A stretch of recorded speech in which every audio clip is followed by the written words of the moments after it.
Tonight we'll drift through 6 simple dishes, each one a quiet comfort from a kitchen past. Some came from seaside cafes, others from humble staff rooms or early morning bakeries, but all of them in their own way are soft steps toward rest. So settle in, breathe deeply, and let the warmth of familiar flavors guide you gently towards sleep.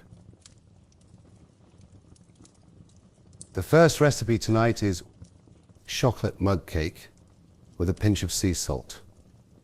There was a tired night in a flat above a bakery in Dublin. One of those bone-deep, weary nights where even the light switch feels far away.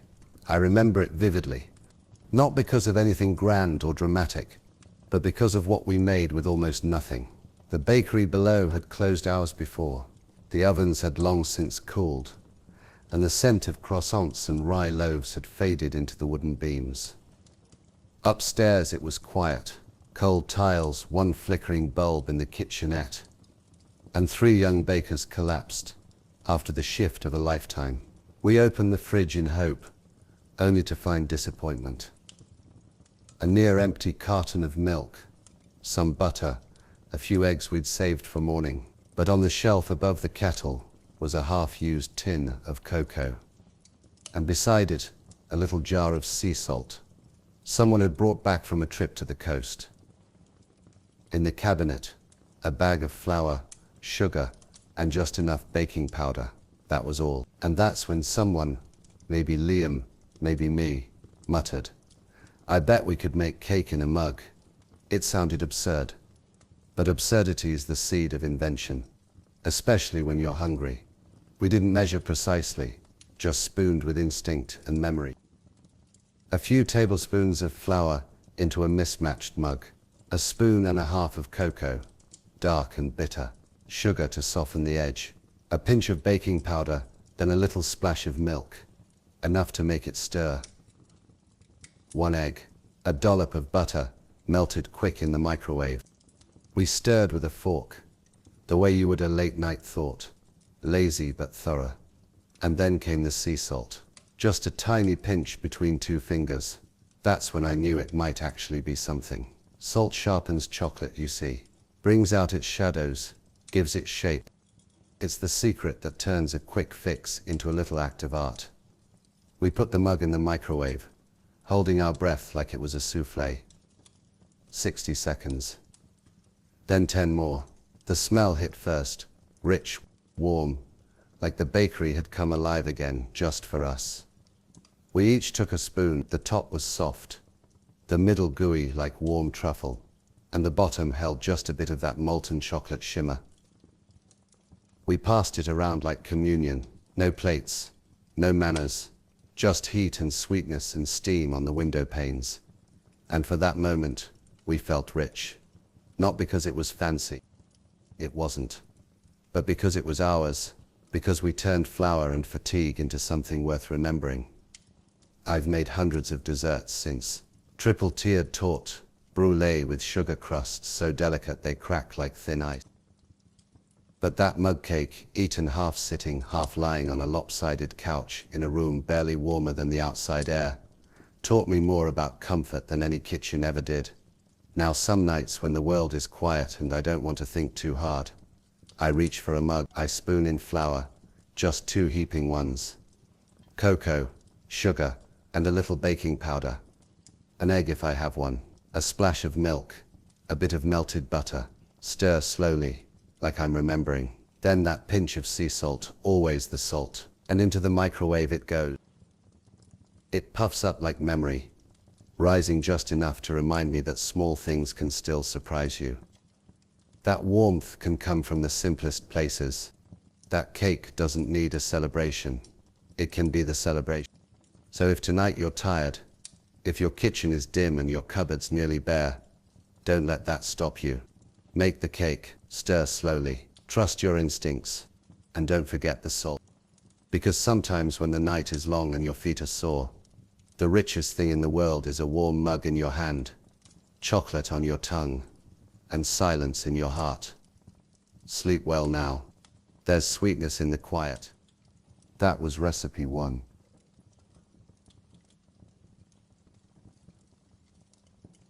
Our second recipe tonight is lemon sugar pancakes, mini size. There was a time early in my London years when I was all sharp corners and sleepless ambition. A young stag, I had traded everything for the hope of proving myself in kitchens I'd only read about.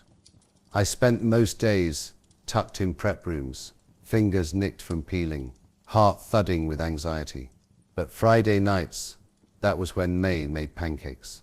May was a baker from Hackney, not trained in any formal sense, but she baked with the kind of instinct you can't teach, like she had yeast running in her veins. She worked the early morning shift at the bakery attached to the restaurant where I staged. And every Friday evening before heading home, she'd clear a corner of the griddle and make the tiniest pancakes you'd ever seen. They were for her niece, she told me. A tradition. The child called them mooncakes because of their shape, small, round, soft as bedtime stories. May dusted each with lemon sugar, a mix she kept in a recycled jam jar, labeled only with a hand-drawn star. "It's for sparkle," she'd say, shaking it like a snowfall. At first I didn't pay much attention. I was too busy sweating over Jus and Musen. But one evening, after a particularly rough day, I lingered by the back counter. She saw me watching. Without asking, she slid over a mini pancake, still warm from the griddle, lemon sugar melting just slightly on top. I remember the way it smelled, citrus and warmth, like a sunny morning saved in a jar.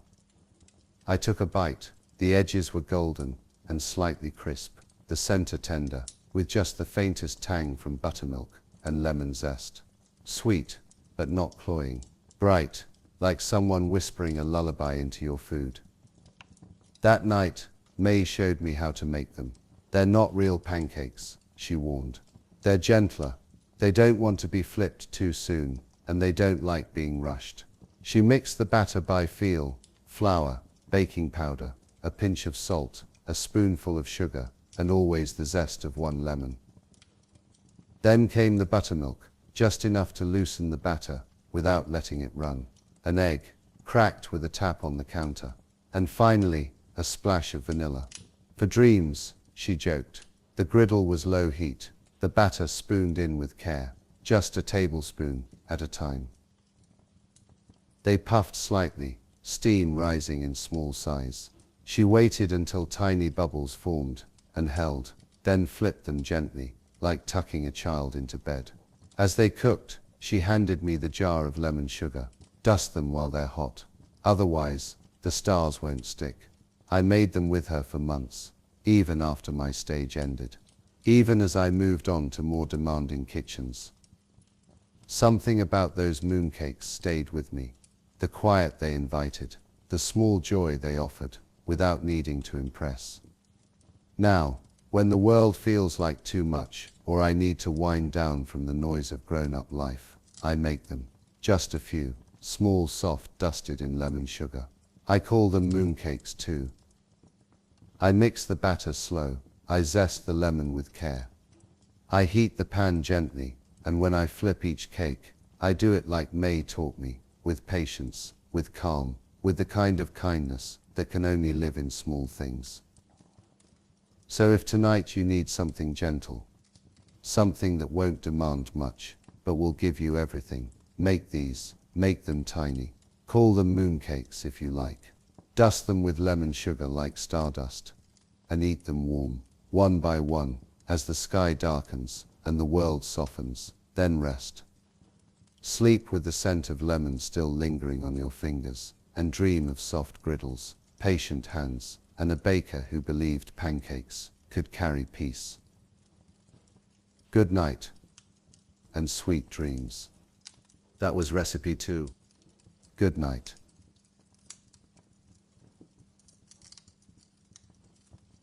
The third recipe is oatmeal. My dad never cooked, at least not the way chefs do. He didn't own a cookbook, never used measuring spoons, and barely knew where the salt lived. But there was one thing he made, only one, and it was perfect. Oatmeal. Not the quick kind, not out of a packet.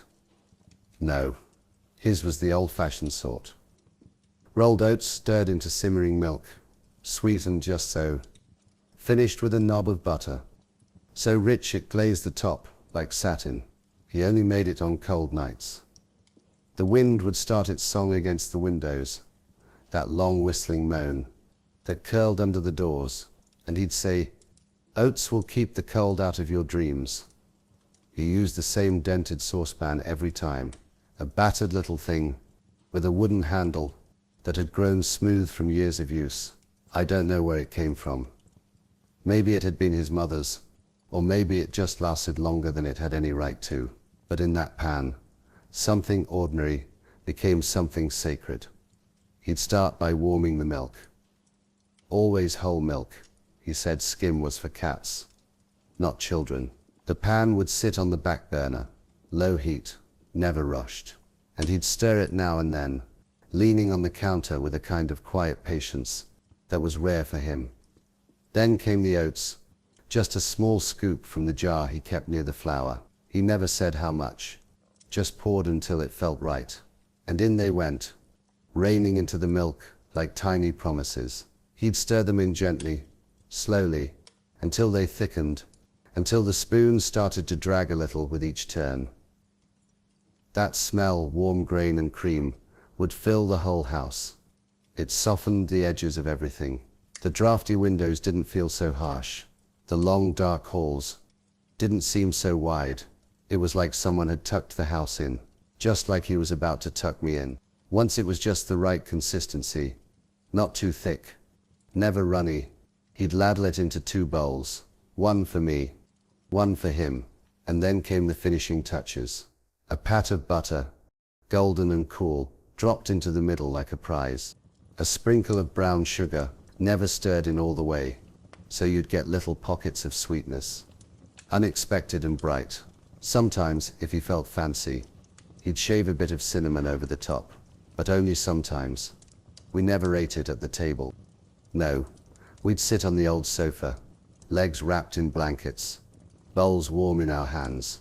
The wind would still howl outside, but it couldn't reach us, not with oats in our bellies, and the butter melting slow. He didn't say much while we ate, but every now and then he'd look over and smile. Not big, not flashy, just enough to let you know he was glad to be there, that he was proud of what he made, even if it was just oats. Years later, in kitchens full of copper pans and polished knives, I'd still think of that saucepan. I never learned how to fix the dent. I never wanted to. It had character. It had history. It had oatmeal in its bones. Now, when the nights feel sharp, I do the same. I warm the milk slow, stir in the oats with care. I wait until the steam curls soft and sweet. Then I spoon it into a bowl, drop in the butter, let the sugar rest on top like snow, and I eat it quietly, remembering the man who made it first.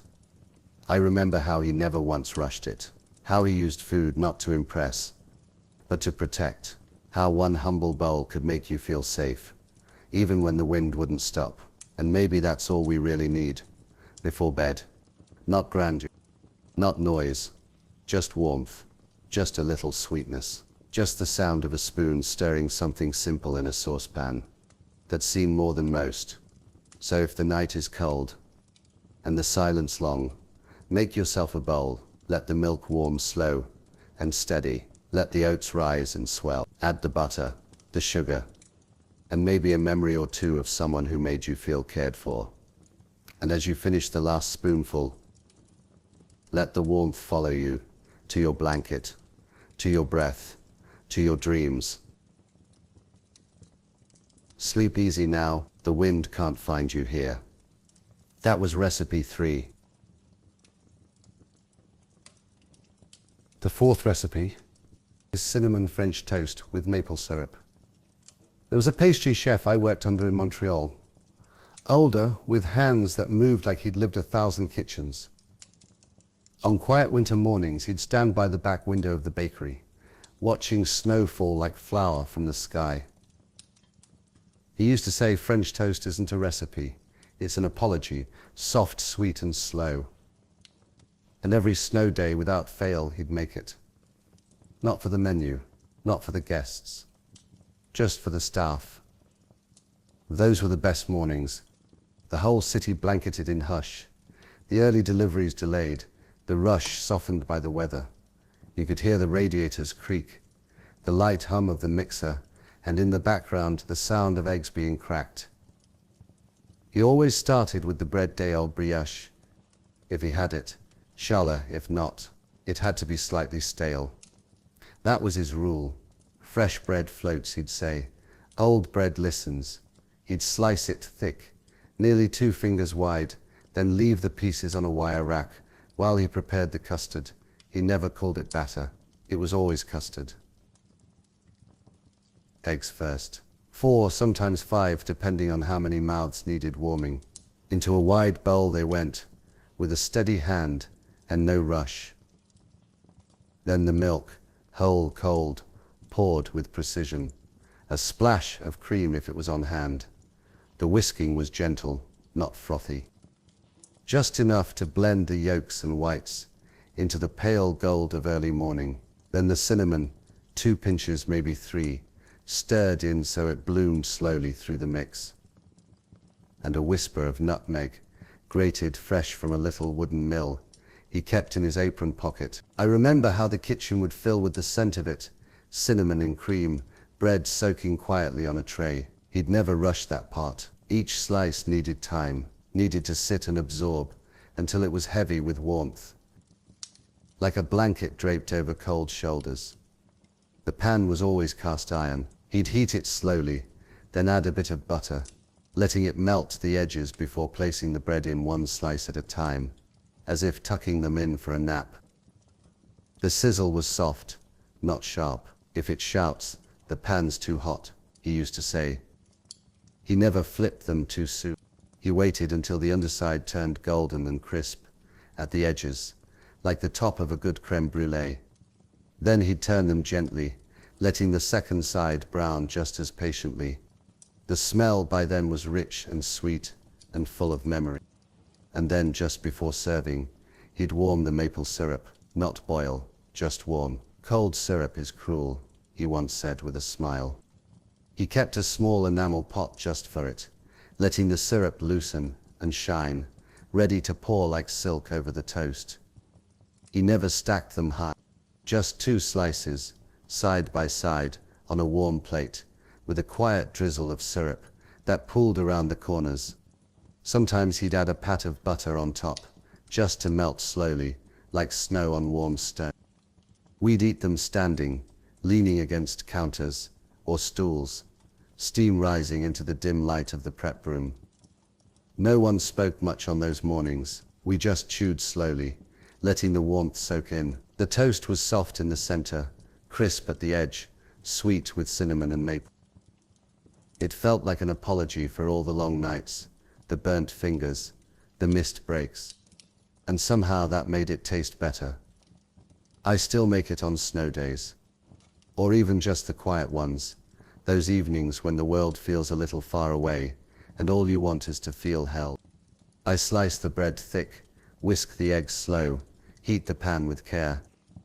I don't measure much anymore. I go by feel, like he taught me, and as the slices sizzle and the syrup warms, I remember those Montreal mornings, the cold outside, the warmth within, the hush of snow, the scent of cinnamon, the soft, sweet apology of French toast. So if tonight calls for comfort, and the day has been long, or cold, or just a little heavy, crack a few eggs, slice some bread, let it soak, let it sizzle. Pour warm maple syrup slowly, like snow melting from branch. And with each bite, let yourself feel the hush. Let the warmth carry you. Let the quiet settle in. And sleep, soft, sweet, and slow, will follow, just like the snow always did. That was recipe 4. Warm banana bread with walnuts. There was a cafe tucked along a sloping street in London's youthful Junction neighborhood. Back in the day when the storefronts still bore hand-painted signs and the shop cats had names. They didn't advertise their banana bread. Not really. No signs, no specials board. But every evening, As the sun dipped behind the rooftops and the last of the afternoon crowd filed out, that's when the magic happened. The baker, a man who looked like he'd been born into an apron, always started just after 6. It's for the morning staff, he'd say with a nod. But the smell, that's for the street. And he was right. That scent, it poured out into the cool evening like a promise. It stopped dog walkers mid-step. It made couples linger by the window. It even pulled in the odd late-shift bus driver who claimed the smell alone made his route bearable. He taught me how to make it once, on a slow Thursday when the mixer was silent and the dishes were done. Start with the bananas, he said. Not perfect ones, tired ones, spotted and soft like they've had a long week. You mash them in a bowl, gently, with the back of a fork, never a blender. They should still have some fight left in them. He cracked in 2 eggs, their yolks golden and calm, and added melted butter, not hot, just warm enough to melt into the fruit, like a whispered apology. Then came the sugar, brown, soft, and forgiving. It's not just for sweetness, he told me. It's for soul. We sifted in the flour, a touch of baking soda, and a pinch of salt. He always stirred slowly at this point, folding rather than beating. Banana bread doesn't like a rush, he warned. It crumbles when it's hurried. Then came the walnuts. He'd toast them first, just a handful, scattered on a pan over a low flame until their scent bloomed. Into the batter they went, cracked and uneven, like old stories tucked into the folds of memory. He poured the mixture into a loaf tin, lined with parchment, the kind that curled at the corners like old pages. Then into the oven it went, 325 degrees Fahrenheit, no fan, no fuss, just heat, time, and patience. And that's when the smell started. It didn't shout, it sighed. A slow, spreading warmth that smelled like childhood breakfasts and late-night talks and everything gentle between. People outside would glance at the door. Even the breeze seemed to slow down near that cafe. When it came out, he'd rest it on a wire rack, still in its tin, and tap the top with his fingers like checking the pulse of something living. He never sliced it right away. Bread's like a good thought, he said. It needs a moment to settle. When he did cut it, carefully, slowly, you could see the steam rising, like a curtain lifting at a theater. Dense, moist, with pockets of walnuts and the faintest edge of crust. He'd wrap it in cloth and leave it behind the counter for the early crew. But every night, just before locking up, he'd break off one warm end piece for himself. Best eaten in quiet, he told me once, with tea maybe, or just your own company. Years later, I still make his banana bread on cool nights. When the world feels too loud or too fast, I mash the bananas with care, toast the walnuts, just so, and let the house fill with that same hush of sweetness. And when it's done, I don't eat it right away. I let it rest, like he did. I listen to the silence it leaves behind, and I remember that tiny cafe in the junction where banana bread wasn't just a recipe, it was a ritual, a closing note, a soft-edged reminder that tomorrow would come, warm and golden. Sleep well. That was recipe 1. Good night. The 6th recipe is coconut rice with toasted almonds and a touch of vanilla. There's a street corner in Chiang Mai where the lanterns glow low and the air smells of jasmine and charcoal. I used to walk past it every evening after service, tired, sticky with sweat, and too wired from the rush of the kitchen to think about sleep. That's where I met her, the woman with the rice. She had a simple cart, nothing fancy, just a wide silver pot, the kind that whispered steam from its lid, and a stack of paper bowls beside it. The sign didn't say much, just coconut rice, sweet dreams, hand-painted in lilac script. Curious, I asked her once why the name. She smiled with her whole face and said, "I make it for my children when they cannot sleep." Warm rice is like warm arms. It holds you. And then she ladled a scoop into a bowl for me. Fluffy, fragrant, with the gentlest shimmer of coconut cream and a sprinkle of toasted almonds on top. I never forgot it. Not just the flavor, but the way it settled something in me. As if the dish carried lullabies in the steam. It's a dish I now make when the night feels longer than the day, when the world won't quiet down on its own. I start by rinsing the rice jasmine, always jasmine, until the water runs clear. That's important, she told me. It clears away the noise of the day. Into the pot, I pour equal parts water and full-fat coconut milk, with just a little less liquid than usual, to keep the texture tender, not soupy. A pinch of salt goes in, and then just before covering it, a half teaspoon of pure vanilla extract, not too much, enough to wrap around the rice like a breeze through silk. While it steams, I toast the almonds. Low heat, dry pan, stir gently. They'll let you know when they're ready, not by turning golden, but by releasing that warm, nutty aroma that feels like being near a hearth. I always toast a few extra. You'll want them later. When the rice is done, I don't fluff it right away. I let it sit under the lid for 5 minutes. Let it breathe, let it rest. Cooking, like dreaming, needs patience. Then I gently lift the lid. The coconut has turned the grains creamy and tender, and the vanilla has nestled into every fold. It smells like sweetness and stillness. Into a bowl it goes, not packed, not rushed, just a gentle mound. A drizzle more of warm coconut milk on top, and a scattering of those toasted almonds. If I'm feeling nostalgic, maybe a few golden raisins or a dusting of cinnamon. But most nights, I leave it simple, pure, like she did. Sometimes I think of her children, curled under thin blankets, listening to night sounds while she stirred the pot and sang under her breath. I like to think they remember it, not just the taste, but the calm. And now, when I have a quiet bowl of my own, I sit by the window, the steam rising slowly, and I breathe in that warmth. The rice doesn't talk, but it comforts. It doesn't rush, but it reassures. Each spoonful is like a soft murmur. You've done enough. Rest now. So if you're restless tonight, if your thoughts keep walking long after your body's laid down, this might be the thing. Just a bowl of coconut rice.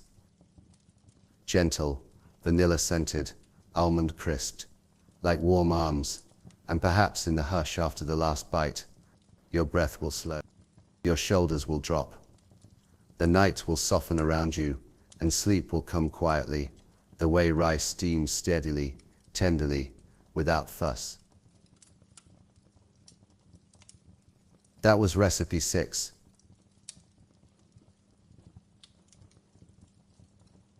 Sweet vanilla yogurt with crushed digestive biscuits and honey. My first roommate in culinary school didn't cook, not really. She could barely fry an egg without a little chaos, and her idea of mise en place was putting her books in order before cramming at the last minute. But every night before exams, no matter how tired we were, no matter how loud the kitchens had been that day, she'd pull out a little bowl, a spoon, and a quiet sense of purpose. Time to sign the peace treaty with the day, she'd say. That was her phrase, a peace treaty. Not a reward, not a dessert, just something small, sweet, and still enough to smooth the creases out of your thoughts. And what she made was simple, just vanilla yogurt, crushed digestive biscuits, and honey. But like most things that last, it wasn't about complication, it was about comfort. She always started with the yogurt, plain, full fat, with just enough vanilla stirred in to remind you that life didn't have to be loud to be lovely. She used to keep a little bottle of vanilla extract tucked in her desk drawer, said it helped her sleep, just smelling it. She'd scoop the yogurt into her favorite ceramic bowl, the one with a chip on the side from when she dropped it moving in. It holds better now, she said once, tracing the crack with her thumb. Then came the biscuit. Digestives, the kind from the corner store across from campus. She'd lay 2 on a folded paper towel and gently crush them with the bottom of a glass. Never too fine. I want crumbles, not dust, she'd joke, though she meant it. The texture mattered, a soft bite met with a gentle crunch. A bit like life really, smooth in some parts, rough in others. She sprinkled the crumbs over the yogurt with care, spreading them like she was tucking in a blanket. Then came the honey, not too much, just enough to catch the light. She never measured it, just drizzled it slowly in a thin spiral from the outside in, like drawing a sleepy galaxy on top. Sometimes she'd sit at the tiny kitchen table to eat it. Other times she'd take it back to her bunk and eat cross-legged with her textbooks still open, but always slowly, always with little pauses between bites, like the ritual itself mattered more than the flavor.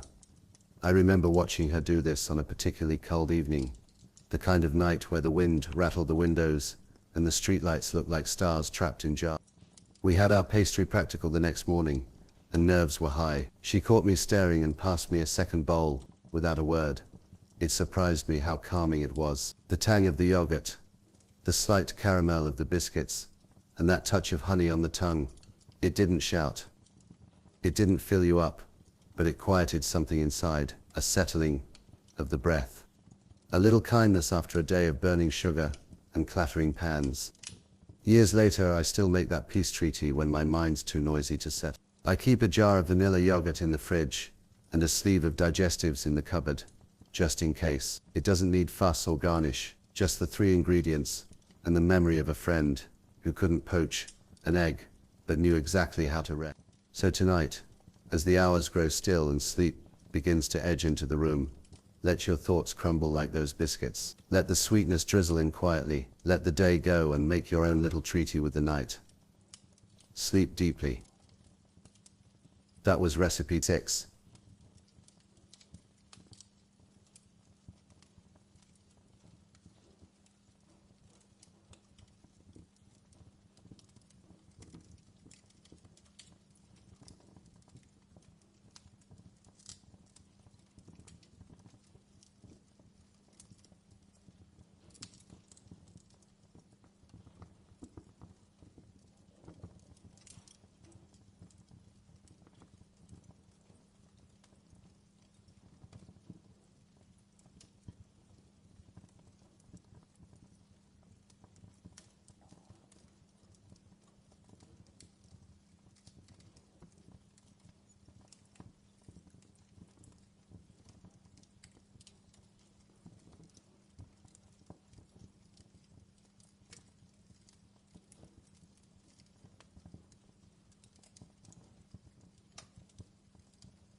having trouble sleeping.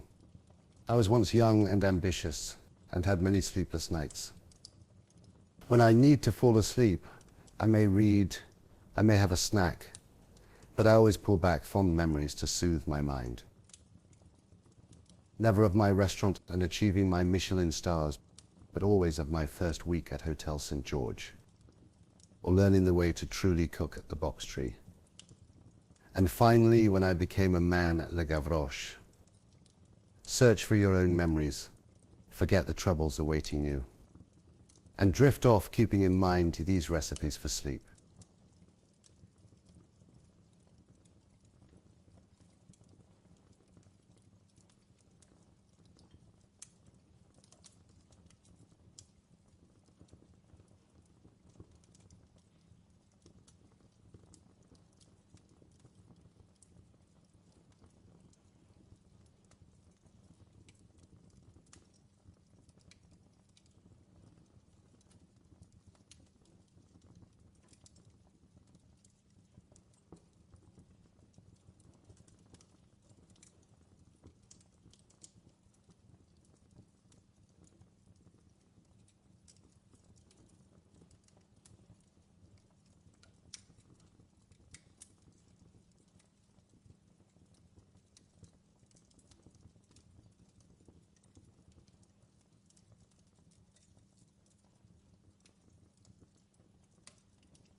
Having trouble sleeping.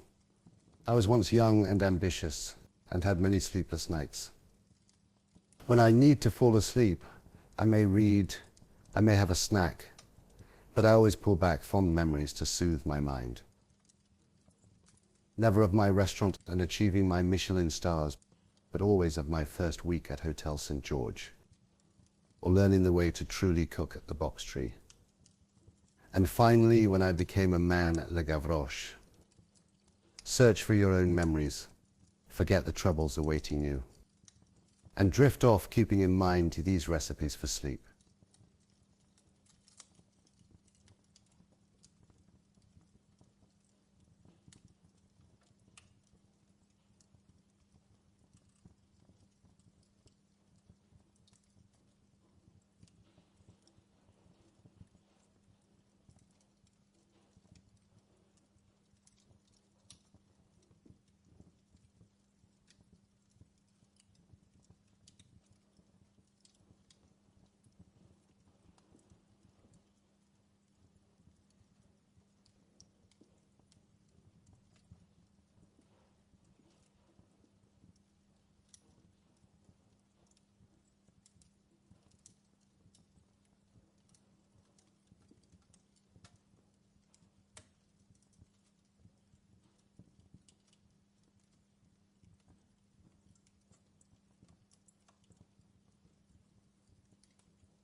having trouble sleeping.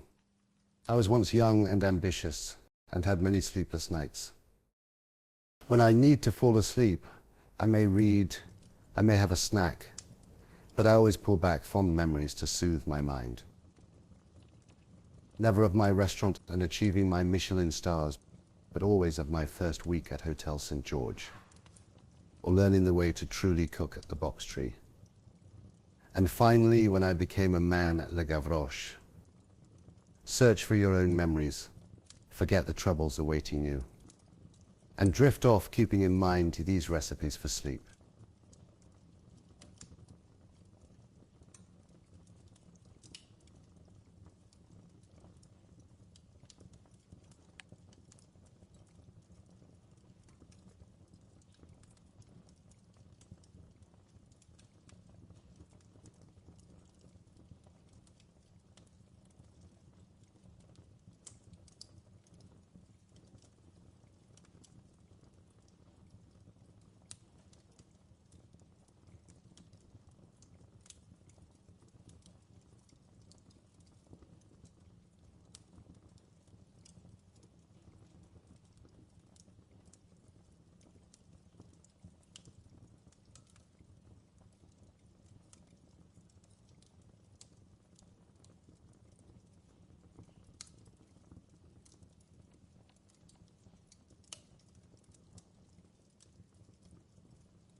having trouble sleeping.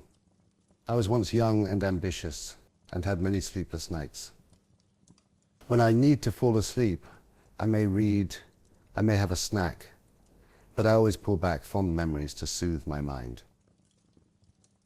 Never of my restaurant and achieving my Michelin stars, but always of my first week at Hotel St. George, or learning the way to truly cook at the Box Tree. And finally, when I became a man at Le Gavroche. Search for your own memories, forget the troubles awaiting you, and drift off keeping in mind these recipes for sleep.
Having trouble sleeping. I was once young and ambitious and had many sleepless nights. When I need to fall asleep, I may read, I may have a snack, but I always pull back fond memories to soothe my mind. Never of my restaurant and achieving my Michelin stars, but always of my first week at Hotel St. George, or learning the way to truly cook at the Box Tree. And finally, when I became a man at Le Gavroche. Search for your own memories, forget the troubles awaiting you, and drift off keeping in mind these recipes for sleep.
Having trouble sleeping. I was once young and ambitious and had many sleepless nights. When I need to fall asleep, I may read, I may have a snack, but I always pull back fond memories to soothe my mind. Never of my restaurant and achieving my Michelin stars, but always of my first week at Hotel St. George, or learning the way to truly cook at the Box Tree. And finally, when I became a man at Le Gavroche. Search for your own memories, forget the troubles awaiting you, and drift off keeping in mind these recipes for sleep.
Having trouble sleeping. I was once young and ambitious and had many sleepless nights. When I need to fall asleep, I may read, I may have a snack, but I always pull back fond memories to soothe my mind. Never of my restaurant and achieving my Michelin stars, but always of my first week at Hotel St. George, or learning the way to truly cook at the Box Tree. And finally, when I became a man at Le Gavroche. Search for your own memories, forget the troubles awaiting you, and drift off keeping in mind these recipes for sleep.